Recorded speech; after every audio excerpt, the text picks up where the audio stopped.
Honourable members, the prayer. Lord, the God of righteousness and truth, grant to our Queen and to her government, to members of the Legislative Assembly and to all in positions of responsibility, the guidance of your Spirit. May they never lead the province wrongly through love of power or desire to please or unworthy ideas, but laying aside all private interest and prejudice, keep in mind their responsibility to seek to improve the condition of all. Please be seated.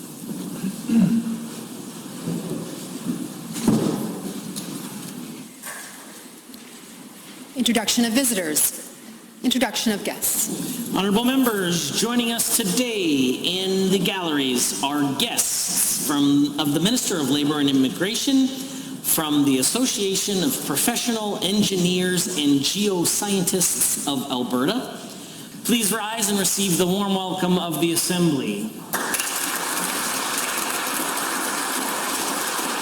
The Honourable Member for Calgary-North.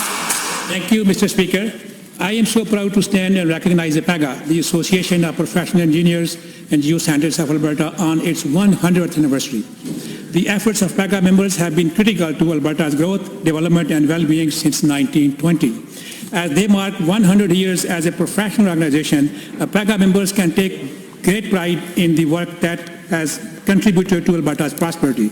APEGA members are responsible for modern-day luxuries that keep this province moving: roads, bridges, mines, electrical plants, refineries, hospitals, schools, water system, and also the discovery and development of many oil and gas reservoirs. Thanks to our dedicated engineers and geoscientists, APEGA continues to advance its profession and grow our province. Their members continue to prove every day that this province is a world leader in engineering and geoscience and necessary in creating the freest and fastest moving economy.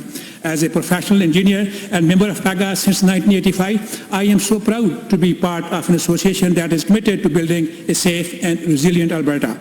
Like many other organizations in our province, APEGA has been affected by COVID-19. Due to this, APEGA Council was unable to convene publicly to read out the election results at the 2020 AGM. On April 24th, APEGA's 101st President, John Van Der Put, an energy industry executive with 35 plus years of experience, took the helm during the unprecedented public health emergency.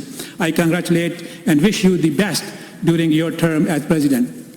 APEGA's ongoing dedication to quality, integrity, ethical practice, continued education and professionalism at every turn ensures credibility and public safety, which in turn boosts investment in our province. Thank you, CEO J. Nagendran and President John Van Der Put, for visiting us today. May I ask all members of this House to please join me in congratulating APEGA on a century well built. Thank you, Mr. Speaker.